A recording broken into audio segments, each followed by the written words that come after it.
이사야 말씀. 이사야의 이사야의 뜻은 여호와는 구원이시다. 교재 책 없는 분이 계신가요? 다 있죠? 다 있죠? 네, 없으신 분들은 말씀하시기 바랍니다. 네. 이사야라는 그 이름 자체에 하나님은 구원이시다라는 뜻이에요.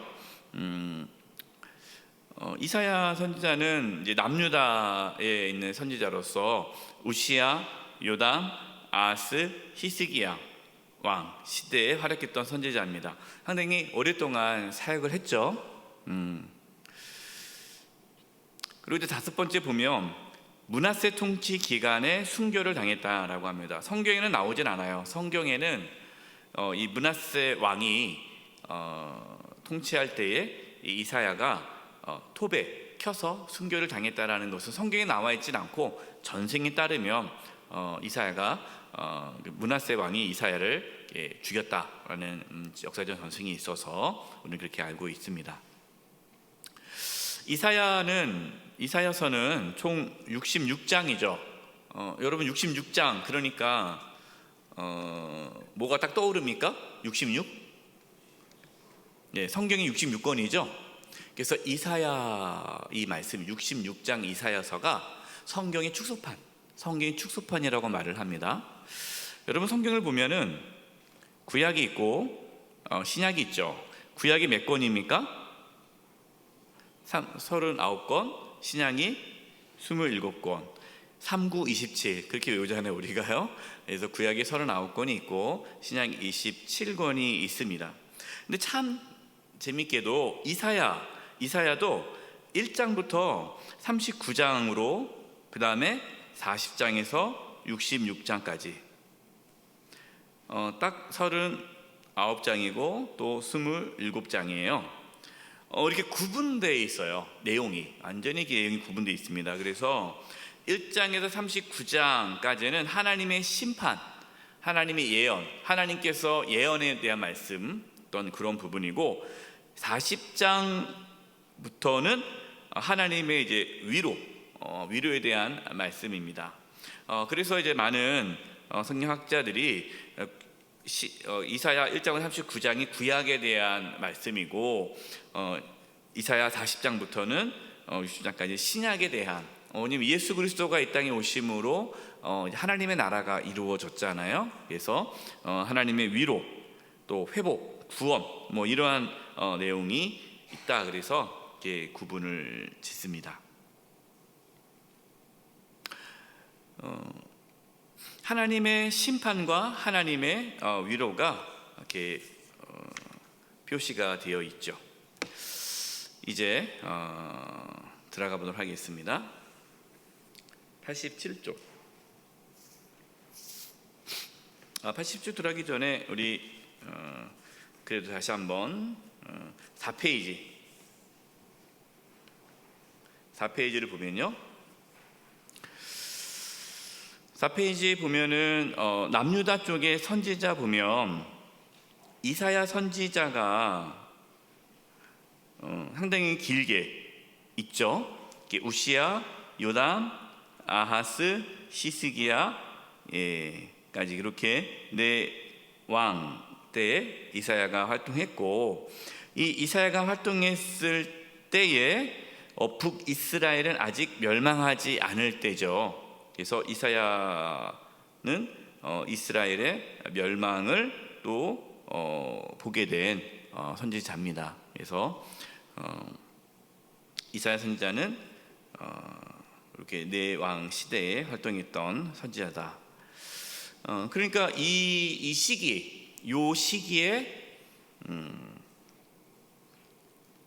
북이스라엘의 영적인 상태 그리고 남유다의 영적인 상태를 우리가 좀 파악을 할 수 있겠죠.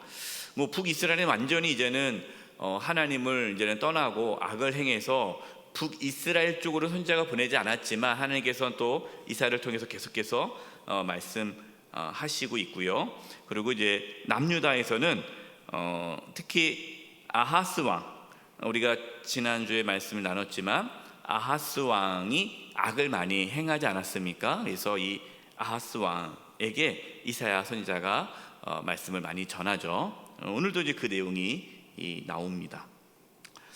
이러한 영적인 배경이 있다는 거, 또 정세적인 국제 정세를 한번 보고 이제 들어가 보겠습니다. 87페이지, 여러분 교재 87페이지, 심판하시는 하나님. 1번 유다의 죄악입니다. 유다 백성들 죄악.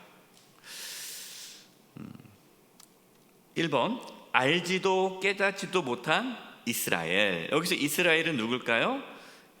유다를 말하는 겁니다. 유다. 이사야 1장 2절과 4절 제가 읽을게요. 하늘이여 들으라, 땅이여 귀를 기울이라.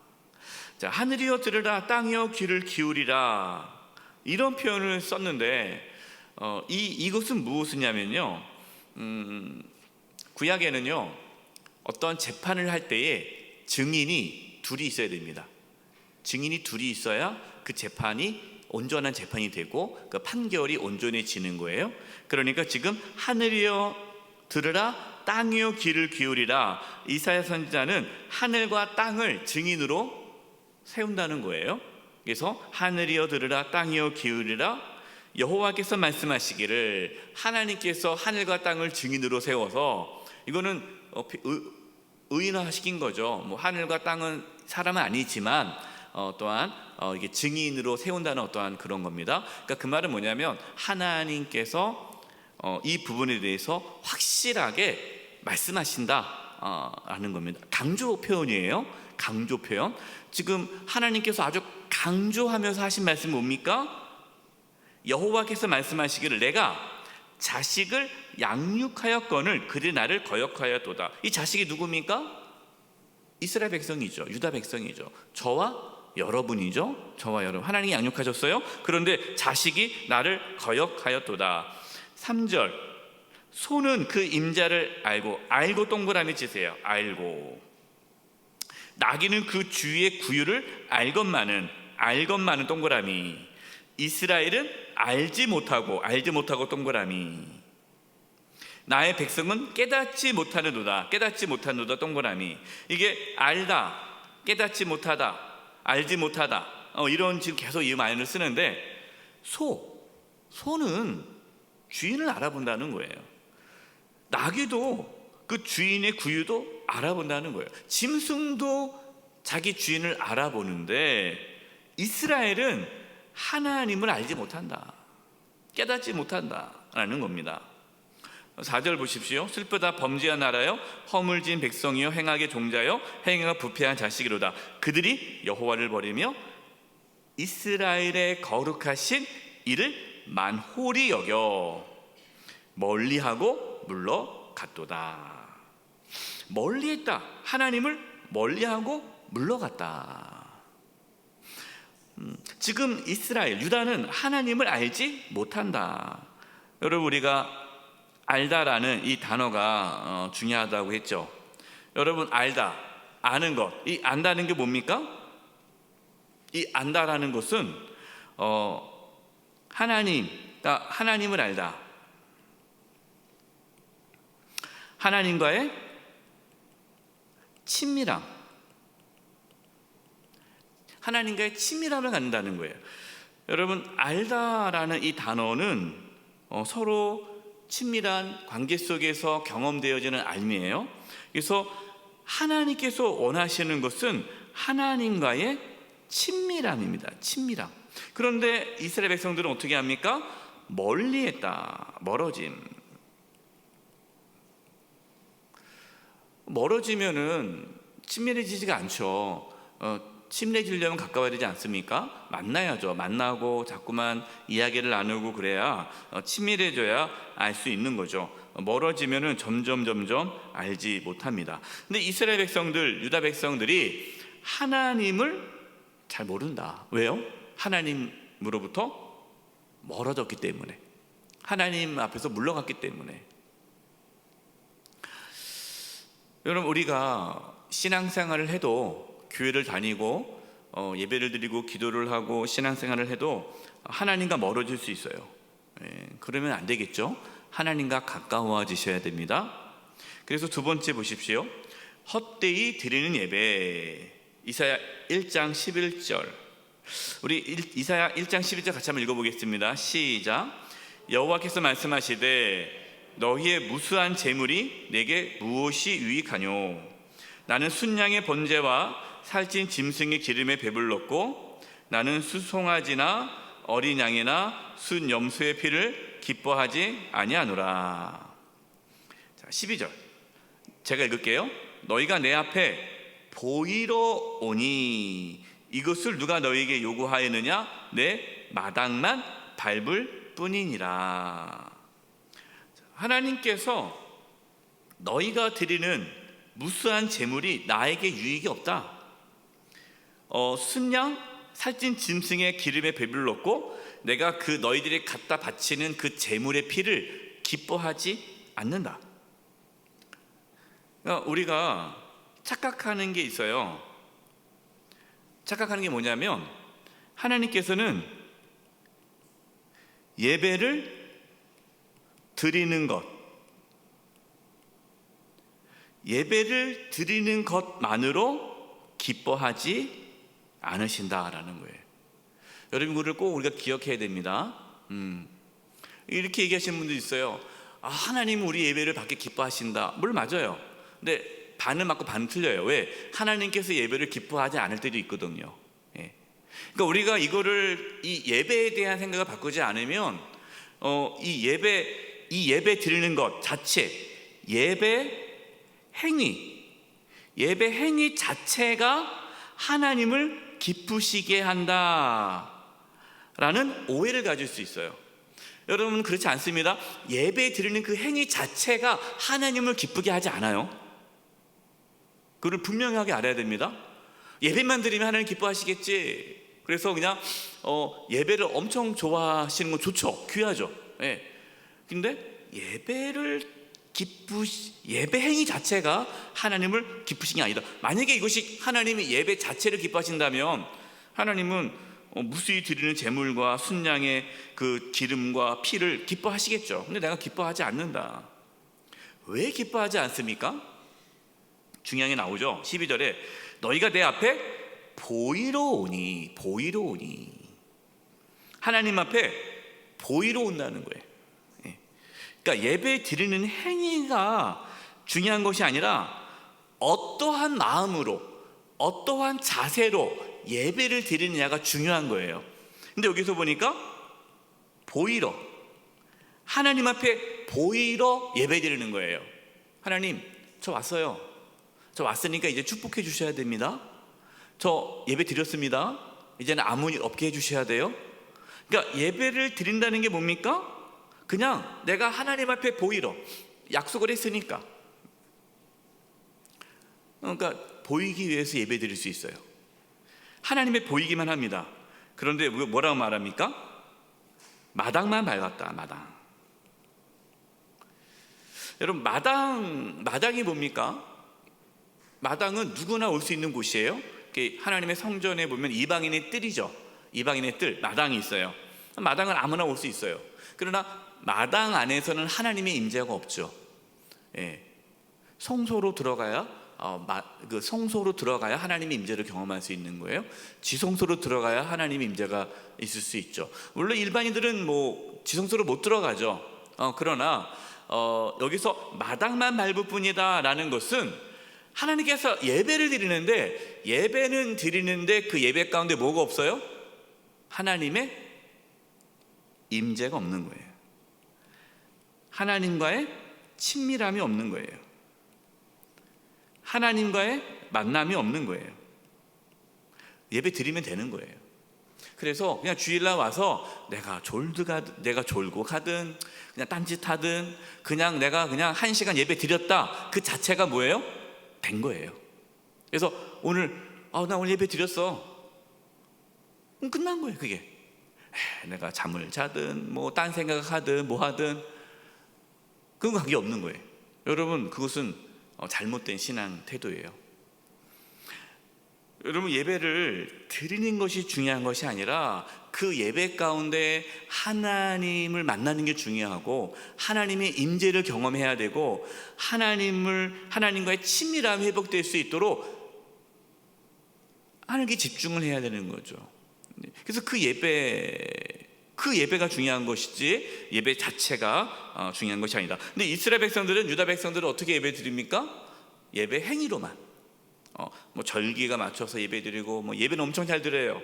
그러나 그 가운데 하나님과의 만남이 없는 거죠.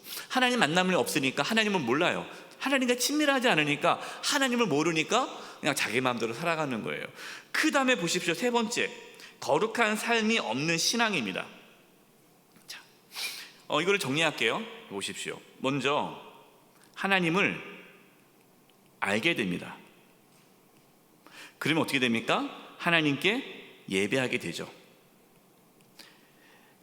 하나님을 알게 되고 하나님을 예배하게 됩니다. 그러고 나면은 우리의 삶에 변화가 찾아옵니다. 이것이 이 단계가 있는 거예요. 하나님을 알지 못하면 예배도 제대로 드릴 수 없고 예배를 제대로 드리지 못하면 삶의 변화도 없는 거예요. 그러니까 유다 백성들은 하나님을 아는 데 관심이 없고 예배는 드려요. 그러나 형식적으로 드려요. 그러니까 당연히 삶에는 어떠한 변화가 없겠죠. 그래서 그걸 얘기하는 겁니다. 거룩한 삶이 없는 신앙. 이사야 87페이지 밑에 이사야 1장 13절 보십시오. 우리 13절 같이 한번 읽어보겠습니다. 시작. 헛된 재물을 다시 가져오지 말라. 분향은 내가 가증히 여기는 바요. 월삭과 안식일과 대회로 모이는 것도 그러하니 성회와 아울러 악을 행하는 것을 내가 견디지 못하겠노라. 하나님께서 뭐라고 말씀합니까? 내가 오히려 견디지 못하겠다. 뭘 견디지 못하는 거예요? 성회와 아울러 악을 행하는 것. 그러니까 삶에 거룩한 삶이 없으면서 하나님께 나와 예배하는 것, 내가 견디지 못하겠다. 그러니까 한국교회가 많은 예배를 드리고 많은 모임을 하죠. 그게 중요하지 않다는 겁니다. 그게 중요한 게 아니죠. 한국교회가 회복해야 할 것은 거룩함이죠. 거룩함. 하나님의 말씀대로 살아가는 삶이 중요한 거예요. 15절 보시기 바랍니다.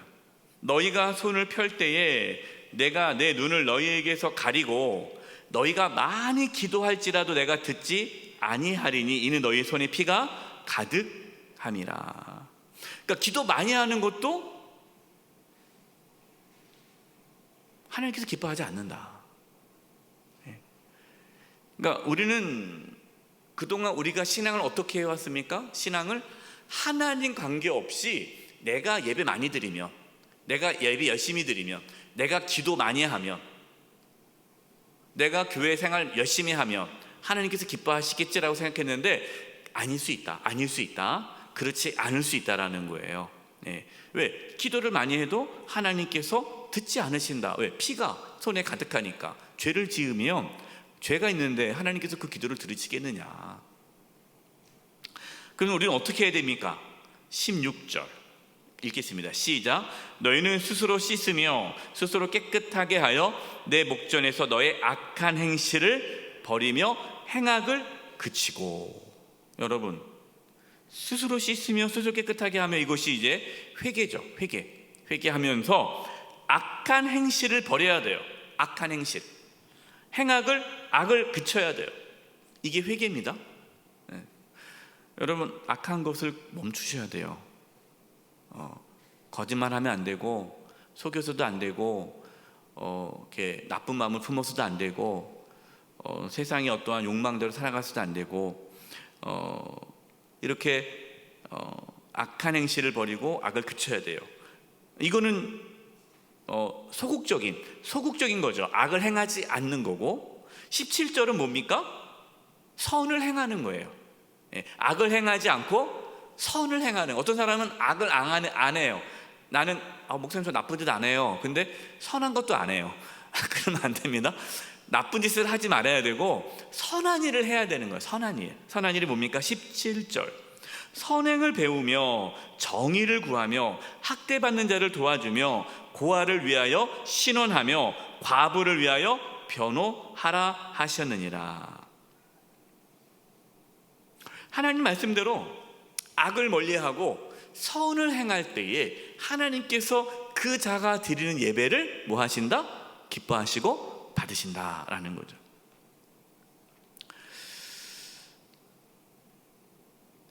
우리가 지난 맥주 감사 예물을 드렸어요. 맥주 감사 예물을 구제 기금으로 우리가 하지 않습니까? 그 이유가 뭡니까? 선을 행하기 위해서죠. 가난한 자, 이 고통받고 있는 이웃들에게 선을 행하려면 구제를 해야 되지 않습니까? 배고픈 자에게 먹을 것을 줘야 되잖아요. 그래서 이렇게 했습니다. 제가 이제 게시판에 붙여 있는 거 보니까 2,500만 원 맥주 감사 예물이 들어왔더라고요. 2,500만 원 너무 감사한데, 이제 맥주 감사 예물 그걸 가지고 이제 1년 동안 우리가 지역에 있는 어려운 이웃들을 도와주게 됩니다.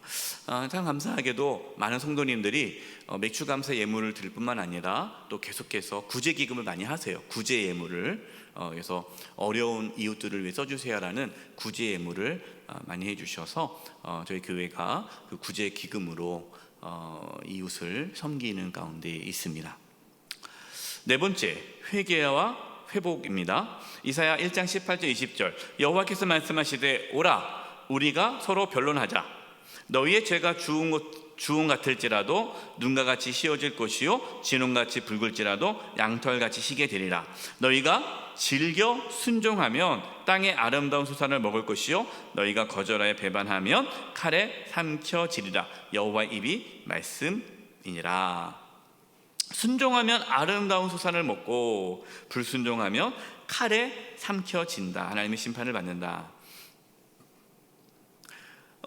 이사야 선지자는 지금 유다 백성들이 범죄하고 있잖아요. 예배를 드리고 있는데 그 삶에 악이 가득하지 않습니까? 그래서 회개하고 다시 하나님께 돌아오라. 그러면 하나님께서 너희의 죄를 용서해 주시겠다라는 말씀을 하는 겁니다. 5번, 지도자들의 부패. 이사야 1장 23절 같이 읽어보겠습니다. 시작. 내 고관들은 패역하여 도둑과 짝하며 다 뇌물을 사랑하며 예물을 구하며 고아를 위하여 신원하지 아니하며 과부의 송사를 수리하지 아니하느노라. 고관들, 지도자들이 부패해서 뇌물을 받고 판결을 굽게 하는 거죠. 가난한 자들은 돌아보지 않고 돈 있는 자들의 편에 서서 재판을 하는 모습입니다. 이사야 3장 14절 15절 제가 읽을게요. 여호와께서 자기의 백성의 장로들과 고관들을 신문하러 오시리니. 여러분, 그 지도자들이 참 조심해야 돼요.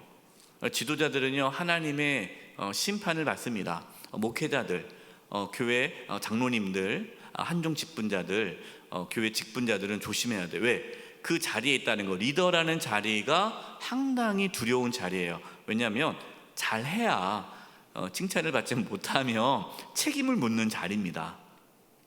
그래서 여기 장로들과 고관들이 지도자잖아요. 신문하러 오시는데 포도를 삼키는 자는 너희요 가난한 자에게 탈취한 물건이 너희 집에 있도다. 어찌하여 너희가 내 백성을 질밟으며 가난한 자의 얼굴에 맷돌질하느냐? 주 만군의 여호와 내가 말하였느니라 하시도다. 지금 하나님께서 유다 백성들에게 예배를 잘 못 드리고 있다. 너희가 희생 제물을 나쁜 거 쓰고 있다. 그 얘기하는 게 아니잖아요. 지금 계속해서 하나님께서 뭘 책망합니까? 가난한 자들, 힘없는 자들, 하나님의 정의와 공의를 사라지게 하고 부정과 부패 가운데 이러한 악을 행하는 그것에 대해서 하나님은 책망하시고, 그렇게 악을 행하면서 하나님께 나와서 예배하는 거 나는 기뻐하지 않는다. 너희가 진정으로 나를 안다면, 하나님을 안다면 너희가 그 악한 길에서 떠날 것이고, 가난한 자들, 소외된 자들, 고통받는 이웃들에게 너희들이 선을 베풀 것이다 라는 말씀이 계속해서 나오는 거예요. 여러분, 그래서 우리가 신앙을 너무 종교적으로 가시면 안 돼요. 무슨 말이냐? 여러분, 신앙생활을 종교적인 행위, 예배드리고 기도하고 말씀 읽고 전도하고 그 테두리 안에서 우리의 신앙생활을 잘하고 있다라고 생각하면 안 됩니다. 하나님께 생각하는 신앙은 삶이에요. 삶. 내가 어떻게 살아가느냐, 이것이 신앙이에요. 두 번째, 참된 평화가 임하는 길. 이사야 2장 3절과 4절 표준 세번 읽어드리겠습니다. 백성들이 오면서 이르기를 자 가자 우리 모두 주의 산으로 올라가자. 야곱의 하나님이 계신 성전으로 올라가자. 주께서 우리에게 주의 길을 가르치실 것이니 주께서 가르치시는 길을 따르자 할 것이다. 율법이 시온에서 나오며 주의 말씀이 예루살렘에서 나온다. 이게 무슨 말입니까? 하나님께로 가자. 그러면 지금 이사야 선지자를 통해서 참된 평화가 임할 수 있는 그 길은 어디 있다라는 거예요. 우리가 모여가지고 우리가 평화를 만들자. 우리가 뭔가 더 이상의 이 땅 가운데 전쟁이 없고 참된 평화를 이루기 위해서 우리가 뭔가 조직을 만들자. 이게 유엔 아닙니까? 유엔. 이렇게 여러 가지 오해하지 마세요. 필요 없다는 게 아니죠. 그러나 궁극적인 평화가 어디서부터 온다는 겁니까? 하나님이 계신 성전으로 올라가자. 그리고 주의 말씀, 율법이 시온에서 나오며 주의 말씀이 예루살렘에 나온다. 하나님의 말씀으로부터 참된 평화가 임한다라는 거예요. 여러분, 우리가 우리의 삶에 샬롬, 참된 평화를 누리려면요, 하나님께 나아가셔야 돼요. 힘 있는 자, 뭔가 저 사람이 나 도와주겠지? 여러분, 힘있는 자, 돈 있고 힘 있고 권력 있는 사람 붙잡지 마세요. 그 사람들이 우리를 평화롭게 하는 게 아닙니다. 하나님께로 나가야 돼요. 하나님. 그리고 무엇을 들어야 됩니까? 말씀. 하나님으로부터 말씀을 들어야 그 말씀을 따를 때에 평화가 이루어진다. 그 평화가 어떻게 이루어집니까? 4절 보십시오. 주께서 민족들 사이의 분쟁을 판결하시고 백성 사이의 갈등을 해결할 것이니 그들이 칼을 쳐서 보습을 만들고 창을 쳐서 낫을 만들 것이며 나라와 나라가 칼을 들고 서로 치지 않을 것이며 다시는 군사훈련도 하지 않을 것이다. 전쟁에 쓰이는 그 칼을 쳐서 농기구를 만든다. 평화가 임하는 거죠. 하나님의 나라가 임할 때, 하나님을 우리가 만날 때에, 하나님의 임재 안에 있을 때에, 하나님의 말씀을 우리가 들을 때에, 그 말씀에 순종할 때에 평화가 이루어집니다. 먼저는 저와 여러분의 개인의 평화가 이루어지기를 바랍니다. 그리고 우리 교회 평화가 임하기를 바라고, 우리 교회를 통해서 이 지역이 하나님의 평화가 임하기를 원하고, 그리고 한국 교회의 평화가 임해서 대한민국의 평화가 임하고, 또 이것이 점점 하나님 나라가 확대되어서 우크라이나 땅에도 평화가 임하기를 기도합니다. 자, 세 번째, 하나님의 심판이에요. 하나님의 심판. 정확히 말하면 하나님께서 심판하신 이유, 이스라엘을 심판하고 유다를 심판하는 이유, 저와 여러분을 하나님께서 징계하는 이유, 우리도 징계를 받기도 하죠. 하나님께서 우리를 징계하는 이유 뭡니까? 첫 번째, 뭐 하기 위해서? 낮아지게 하심. 겸손하게 하시는 거예요. 이사야 2장 12절 같이 읽어보겠습니다. 시작. 대저 만군의 여호와의 날이 모든 교만한 자와 거만한 자와 자고한 자에게 임하리니 그들이 뭐하리라? 낮아지리라. 여기서 만군의 여호와의 날은 어떤 날입니까? 심판의 날이에요. 심판의 날. 하나님의 심판이 임하게 되면 교만하고 거만하고 자고한 자에게 하나님의 심판이 임하는데 그들이 낮아진다. 두 번째, 하나님께서 심판하는 이유가 뭡니까? 유다가 의지하던 모든 것을 제하기 위해서, 하나님만을 의지하도록 하기 위해서 심판하신다라는 겁니다. 여러분, 여기는 제가 안 썼는데 시간이 갔지만 이사야 2장 22절을 읽겠습니다. 이사야 2장 22절. 이사야 2장 22절을 제가 읽어드릴게요. 너희는 인생을 의지하지 말라. 그의 호흡은 코에 있나니 새말 가치가 어디 있느냐. 이게 무슨 말이죠? 인생을 의지하지 말라는 거예요. 그의 호흡이 코에 있다는 거예요. 그 말은 숨 못 쉬면 죽는 거예요. 그냥 잠깐이에요. 그러니까 내가 아무리 힘 있는 자를 의지한다 할지라도 하나님 그 생명 데려가면은 뭐 아무 소용이 없는 거죠. 그러니까 인생을 의지하지 말아라 라는 겁니다. 사람을 의지하지 말아라 라는 거죠. 그 다음에 이사야 다시 89페이지 교재 이사야 3장 1절 3절 표준 세번역으로 읽겠습니다. 우리 같이 한번 읽어보겠습니다. 시작. 주 만군의 주께서 예루살렘과 유다에서 백성이 의지하는 것을 모두 없애실 것이다. 그들이 의지하는 모든 빵과 모든 물을 없애시며 용사와 군인과 재판관과 예언자와 점쟁이와 장로와 오십부장과 귀족과 군 고무관과 능숙한 마술사와 능란한 요술쟁이를 없애실 것이다. 하나님께서 유다를 심판하시는데 그 이유가 뭐냐? 유다가 의지했던 그 모든 것들을 다 없애시는 거예요. 뭐 하기 위해? 하나님만 의지하기 위해. 그래서 우리가 살아오면서요, 하나님 우리를 징계하시는데 그 징계의 목적이 뭡니까? 하나님이 아닌 다른 것을 내가 의지할 때 하나님께서 그것을 거둬가십니다. 건강을 의지하신 분은 건강을 거둬가요. 내가 말이야, 나는 건강한 체질이야, 나는 원래 건강해, 나는 한 번도 안 아팠어. 왜 이렇게 아파? 사람이 말이야 건강관리 잘하지. 근데 꼭 그러면은 아파요. 왜 그래요? 자랑하지 말라는 거죠. 네 건강이 다 내 손에 있다. 또 돈 있다고 막 이렇게 또 목에 힘주면 하나님 돈을 싹 빼가는 거예요. 예. 그래서 여러분 우리는 거만할 수 없어요. 자랑할 수 없어요. 예. 그 의지하고 그걸 내가 내세우는 순간 하나님께서 그걸 쏙 가져가십니다. 왜요? 하나님만 의지하도록 하기 위해서예요. 예.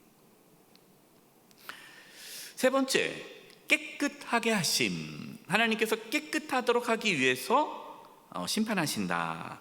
자, 이사야 4장 2절과 4절. 여기서 2절에 그날은 어떤 날입니까? 여호와의 날이에요. 이 여호와의 날은 두 가지가 있습니다. 아까 얘기했던 심판의 날이 있고요, 여호와의 날은 구원의 날이에요. 이 양면의 검과 같습니다. 왜 그렇습니까? 죄인들에게는 심판이지만 의인에게는 구원이죠. 여러분, 예수님이 이 땅에 오시면 그날은 심판의 날이죠. 그러나 우리에겐 구원의 날이죠. 그래서 여호와의 날은 두 가지 의미가 있습니다. 심판의 날이기도 하고 구원의 날이기도 해요. 자, 이 그날에, 하나님의 여호와의 날, 심판의 날에 또 구원의 날에 어떤 일이 일어납니까? 여호와의 싹이 아름답고 영화로울 것이며. 자, 여기서 여러분, 여호와의 싹이 두 가지의 의미가 있습니다. 하나는 남은 유다 백성들, 포로로 끌려가고 또 다 죽고 막 그러잖아요. 그때 이제 남은 유다 백성들을 말하는 겁니다. 남은 자들, 그들은 아름답고 영화로울 것이요, 그 땅에 솟아는 이스라엘 피난자를 위하여 영화롭고 아름다울 것이며, 시온에 남아있는 자, 예루살렘에 머물러 있는 자, 곧 예루살렘 안에 생존한 자 중에 기록된 모든 사람은 거룩하다 칭함을 얻으리니, 이는 주께서 심판하시는 영과 소멸하는 영으로 시온의 딸들의 더러움을 씻기시며 예루살렘의 피를 그 중에 청결하게 하실 때가 됨이라. 여러분, 여기서 여호와의 싹이라는 게 아까 남은 백성들을 말한다고 했잖아요. 그래서 이것은 뭐냐면 유다의 회복. 유다가 지금 너무 죄악으로 가득 차 있는데 하나님께서 유다를 심판해서 다 진멸하고 또 남은 자를 통해서 다시금 유다를 거룩한 공동체로 세울 것이다 라는 그 회복의 말씀이에요. 실제로 유다가 바벨론 포로로 끌려가서 돌아온 다음에 다시 유다를 재건하지 않습니까? 예루살렘을. 그거를 말씀하시는 거고, 두 번째는 이 여호와의 싹이 누구냐? 예수님이에요. 예수님.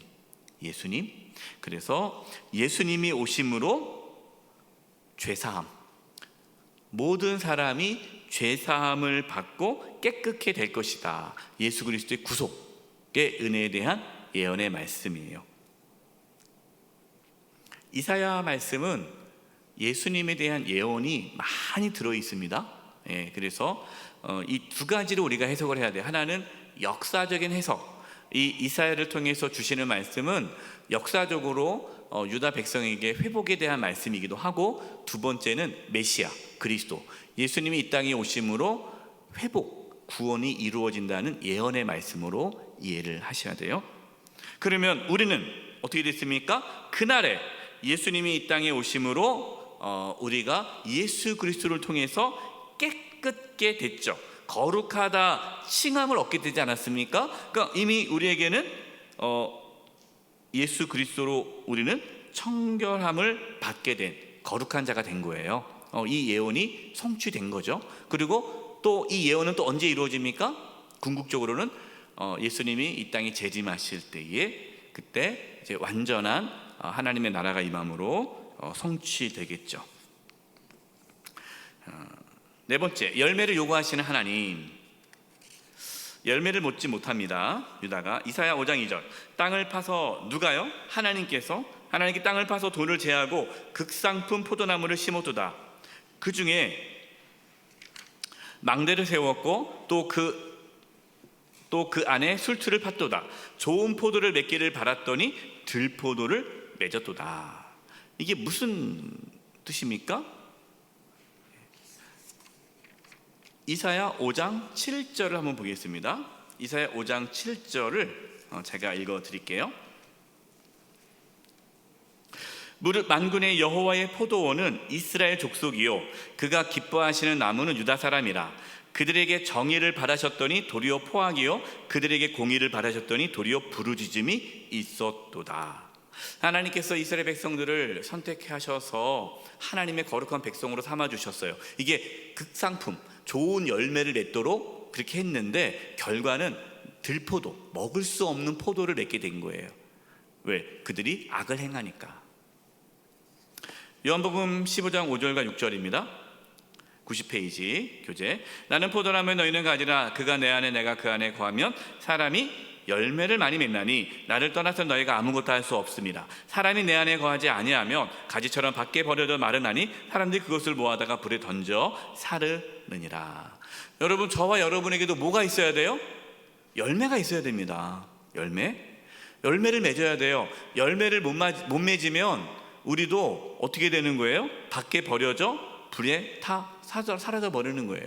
소금이 그 맛을 잃으면 밖에 버려져 밟힐 뿐이라고 말씀하지 않았습니까? 우리가 열매를 맺어야 돼요. 근데 열매는 주님 안에 있을 때에, 하나님 안에 있을 때에, 하나님을 알아갈 때에, 하나님 임재 가운데 있을 때에 우리는 열매를 맺게 된다라는 것이죠. 두 번째, 유다의 관심. 하나님의 관심은 뭡니까? 열매잖아요. 하나님은 열매에 관심이 있어요. 우리가 선한 열매를 맺기를 원하셨는데 유다 백성들의 관심은 뭡니까? 이사야 5장 12절 보세요. 그들이 누구죠? 유다 백성들의 관심은, 그들의 연회에는 수금과 비파와 소고와 피리와 포도주를 갖추었어도 여호와께 행하시는 일에 관심을 두지 아니하며 그의 손으로 하신 일을 보지 아니하는도다. 이게 뭡니까? 연회에는, 그러니까 자기들 노는 데는요 돈을 아끼지 않아요. 자기들이 노는 데는 세상적인 쾌락과 즐거움에는 수금과 비파와 소고와 피리와 포도주를 갖추었어요. 쫙 갖춰가지고 막 잔치를 벌려요. 그러니까 노는 데 있어서는 돈을 아끼지 않아요. 그런데 뭐에는? 하나님께서 행하시는 일에는 관심이 없어요. 우리가 선교합시다, 구제합시다, 또 교회에서 우리가 하나님 일을 위해서 이런 일을 합시다, 헌금 얘기하면 뭐 합니까? 헌금의 헌자만 나오면은 목사님 헌금 얘기하지 말아주세요, 시험에 듭니다. 경기가 어려운데 자꾸만 이렇게 얘기하면 안 되지 않습니까? 근데 경기는 어려운데 또 다 살 건 사고 막, 그러니까 본인이 쓸 거는 다 하는데 하나님의 일에는 뭐예요? 관심을 두지 않는 거예요. 그의 손으로 하시는 일은 보지도 않아요. 하나님께서 뭘 원하시는지, 하나님께서 주시는 비전, 하나님 주시는 사명, 여기에 관심이 없어요. 네. 나는 모르오니 이렇게 누군가 하겠지. 그 다른 사람이 할 일이에요. 나는 나의 관심, 세상적인 쾌락과 즐거움, 내 것에만 관심을 갖고 있다. 이게 지금 유다의 백성들의 모습이에요.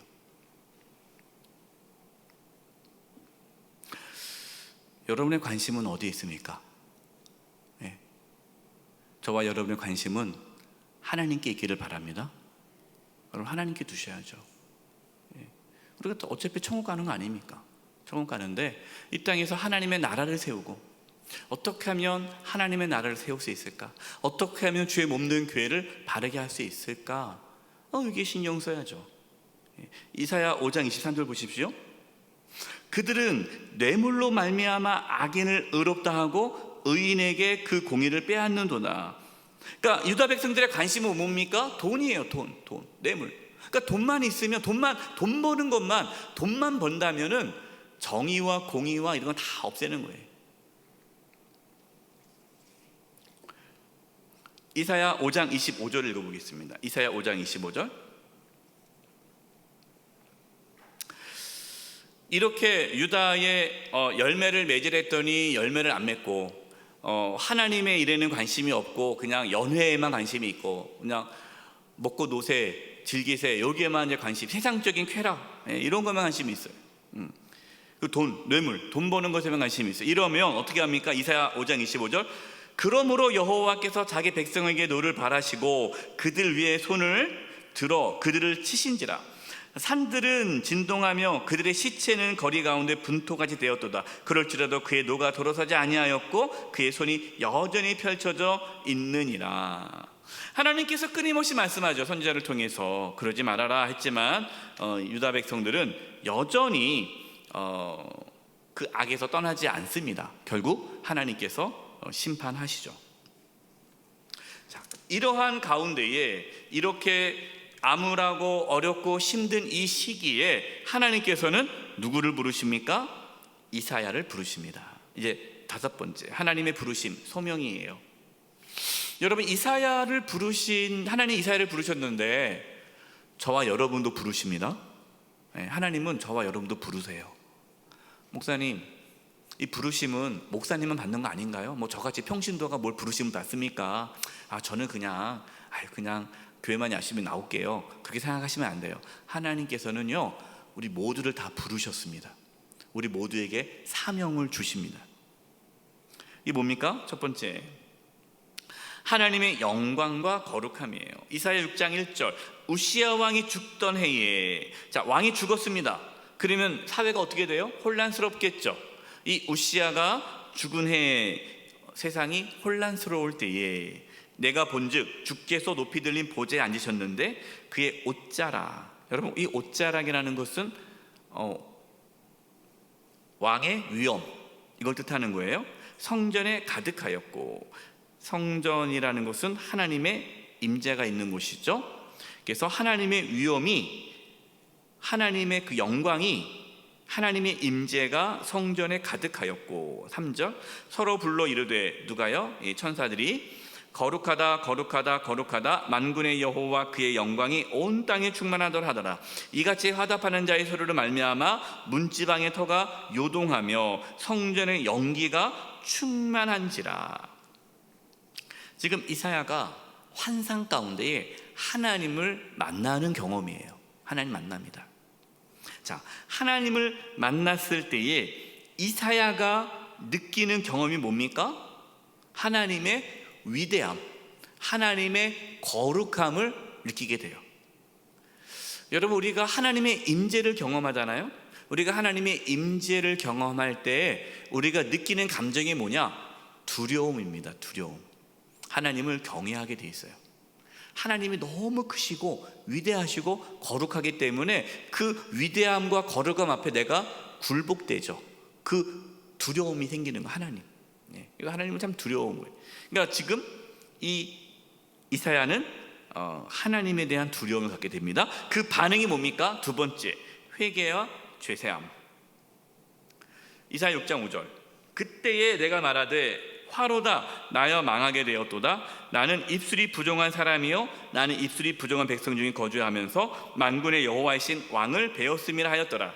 그것을 내 입술에 대며 이르되 보라 이것이 내 입에 닿았으니 내 악이 제하여졌고 내 죄가 사하여 졌느니라 하더라. 하나님을 만나면 어떤 일이 생기죠? 내가 죄인임을 깨닫게 돼요. 죄인. 그래서 이제 단계인데 여기 화면을 한번 보십시오. 하나님을 만납니다. 하나님을 만나면 하나님 어떤 분이세요? 위대하고 거룩한 분이시죠. 그러면 하나님 만나면은 우리는 어떤 마음이 두려운 마음이 생긴다지 않습니까? 이게 하나님을 경외하는 마음이죠. 자, 이 두려움과 경외하는 마음이 뭘로 나타나느냐? 내가 죄인임을 고백하게 되죠. 이것이 회개죠. 이 단계를 꼭 거칩니다. 하나님 만나요. 그럼 두려움이 생기고요. 내가 죄인임을 깨닫게 돼요. 왜? 하나님은 빛이잖아요. 거룩하시잖아요. 그러면 그 거룩하신 하나님 앞에 내가 죄인임이 드러나게 돼 있어요. 그래서 내가 죄인임을 회개하게 됩니다. 그러면 내가 죄인이 고백해요. 그러면은 어떤 은혜를 받습니까? 죄사함의 은혜를 받습니다. 우리가 이 단계를 거쳐요. 이게 예수 믿는 단계인데 우리가 회개하게 되고 그리고 회개했을 때 죄사함, 네가 죄사함 받았느니라. 나의 이 죄 때문에 예수님이 십자가 피 흘려 죽으셨군요. 해서 이 죄사함의 은혜를 경험하게 됩니다.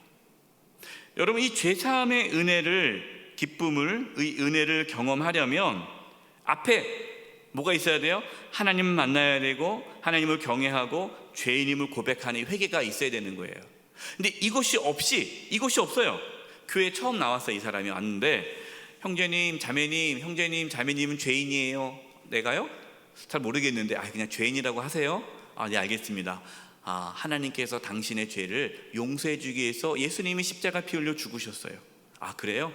예수님을 믿으면 천국 갑니다. 네 알겠습니다. 형제님 죄가 어떻게 됐다고요? 용서 받았습니다. 그래요. 이제 형제님은 죽으면 천국 갑니다. 지식적으로는 전달했다고 해서 그게 경험되는 게 아니죠. 그 사람이 교회 나이다가 이제 하나님을 만나게 되죠. 몰랐는데 하나님 만난 거예요. 하나님 살아계신 만나는 거예요. 살아계신 하나님 만나면서 두려움을 갖게 되고 내가 정말 죽을 수밖에 없는 죄인이구나. 그때에 예수님께서 나의 죄 때문에 십자가 못 박혀 돌아가셨구나라는 그 십자가의 은혜를 경험하게 되고, 그러면 여기서 이 죄사함의 은혜를 받은 사람이 그 다음에 갖는 게 뭡니까? 하나님께서 이 사람에게 사명을 주시는 거예요. 이것이 91페이지 세 번째 보내심을 받은 사명입니다. 이사야 6장 8절과 9절 내가 또 주의 목소리를 들으니 주께서 이르시되 내가 누구를 보내며 누구를 우리를 위하여 갈꼬 하시니 그때에 뭐라고 말합니까? 내가 이르되 내가 여기 있나이다 나를 보내소서 하였더니. 사명, 여러분 사명은요 억지로 하는 게 아니에요. 목사님 내가 하기 싫은데 또 구역장 해야 돼요? 할 사람 없어요? 어쩔 수 없죠. 내가 할게요. 근데 저 이름만 올려주세요. 저 딴 거 안 못합니다. 딴 거 시키면 저 안 해요. 어쩔 수 없이 내가 해야지 억지로. 여러분 이건 사명이 아니죠. 왜 그래요? 하나님을 못 만났으니까. 두려움이 하나님을 두려워하잖아요. 죄의 고백이 없어요. 죄사함의 은혜가 없는 거예요. 근데 죄사함의 은혜를 경험한 사람은 내가 어떻게 하면 주님을 위해 살 수 있을까? 내가 주를 위해서 뭘 할 수 있을까? 하나님 시켜만 주옵소서. 내가 여기 있나이다. 그래서 은혜 받잖아요. 은혜 받으면 목사님 뭐 할 거 없을까요? 제가 너무 많은 큰 은혜를 받았는데 나 같은 죄인을 구원해 주셨는데 뭐 할 거 없을까요? 이것 좀 하세요. 막 하고 이것도 하세요. 막 하고 그 세 가족이 와가지고 은혜 받고 막 열심히 일을 해요. 막 열심히 일하는데 주변에서 뭐라 그래요? 아유 뭐 교회 온 지 얼마 안 되면 설치고 다니네. 교회 좀 봉사하려고 그러면 설치고 다닌다 그러고 찌그러져 있으라고 그러고 가만히 있으라고 그러고 나서지 말라고 그러고 아무것도 뭘 가만히 있으라고 그러고 막 이래요. 그러니까 뭔가 은혜 받아서 뭔가 막 하고 싶은데 막 주변에서 못하게 해요. 그러니까 이제 뭐 하나 하면 안 되나 보다. 이러다가 이제 또 이 믿음이 식어져 가는 이런 것들이 있어요. 여러분, 사명은요 억지로 하는 게 아니라 기쁨으로 하는 거예요. 만약에 여러분이 지금 하나님 주신 사명이 억지다, 기쁨이 없다, 그러면 신앙에 문제가 생긴 겁니다. 뭐가 사라진 거예요? 죄사함의 은혜, 이 은혜가 사라진 거예요. 하나님을 만나면 사명을 감당하게 돼 있어요. 자, 9절 보십시오. 이사야 6장 9절. 여호와께서 이르시되 가서 이 백성에게 이르기를 너희가 듣기는 들어도 깨닫지 못할 것이요 보기는 보아도 알지 못하리라 하여. 참 안타까운 겁니다. 하나님 나를 보내소서, 내가 누구를 보내며 누가 우리를 위해 갈고 했는데 제가 가겠습니다 그랬는데 뭐라고 말씀하셨어요? 그래 네가 가서 전해라. 그런데 안 들을 거야. 여러분, 은혜 받고 선교사 가신 분들 있잖아요. 선교합니다. 선교 현장에 다 갔어요. 근데 안 듣죠. 핍박이죠. 박해가 있어요.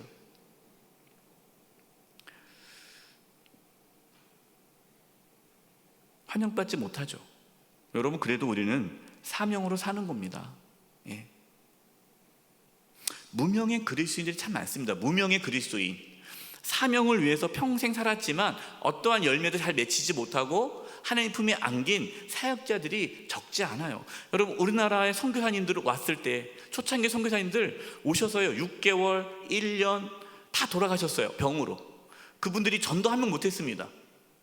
사명을 가지고 이 땅에 왔지만 아무런 열매를 맺지 못했어요. 그러나 여러분, 그 삶이 헛된 삶입니까? 아니잖아요.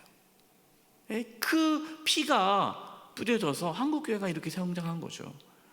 여러분, 무명의 그리스도인들 많습니다. 여러분, 우리가 무명으로 살다가 가도 되지 않겠어요? 꼭 뭐 이름을 내세울 필요 없잖아요. 하나님께서 주신 사명을 감당하다가 가면 되는 거죠. 네 번째, 하나님만 의지하라. 이사야 7장 4절과 9절입니다. 그에게 이르기를, 여기서 그는 누구죠? 아하스 왕입니다. 아하스 왕. 이제 하나님께서 이제 이사야를 보내는 거예요. 아하스 왕에게. 아하스 왕이 유다 왕에서 악한 왕이라고 했잖아요. 네, 그러니까 악한 왕 아하스 왕에게 보냅니다. 근데 아하스 왕에게 이르기를 너는 삼가며 조용하라. 왕에게 가서 조용하라. 왜 그렇습니까? 르신과 아람과 르말리의 아들이 심히 노할지라도 이들은 연기나는 두 부직갱이 구루터기에 불과하니 두려워하지 말며 낙심하지 말라. 이때 어떤 일이 일어났냐? 아람 왕 르신과 북이스라엘 왕 베가가 연합군을 만들어서 유다를 침공합니다. 그러자 이 유다 왕 아하스 왕이 두려움에 빠졌어요.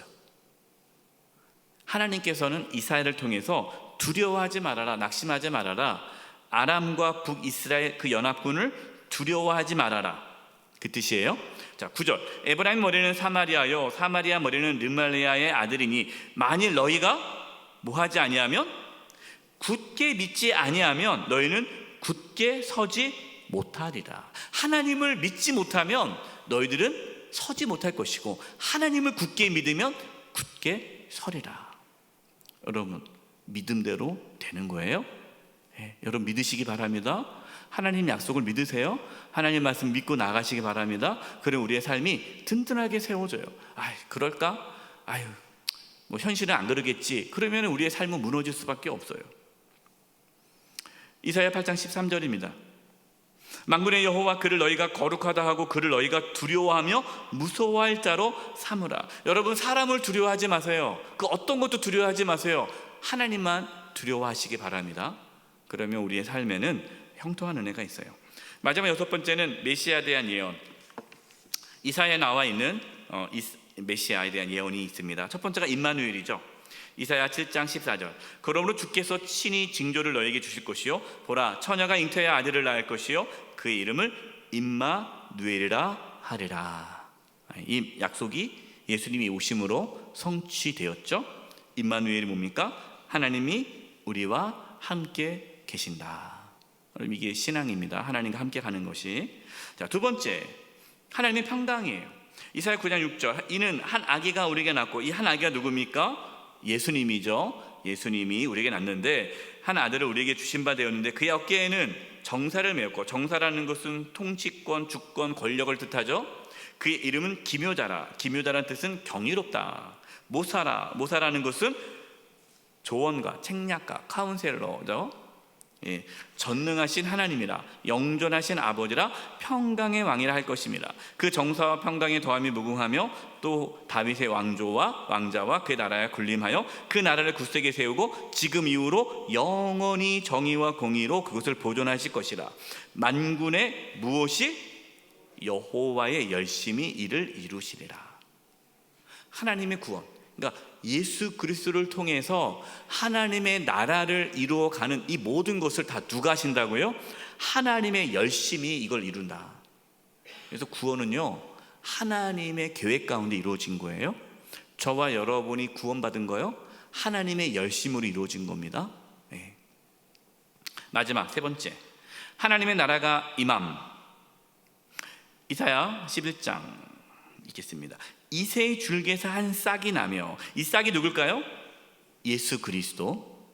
그 뿌리에서 한 가지가 나서 결실할 것이요 그의 위에 여호와의 영 곧 지혜와 총명의 영이요 모략과 재능의 영이요 지식과 여호와를 경외의 영이 강림한, 성령이 강림하는 거죠.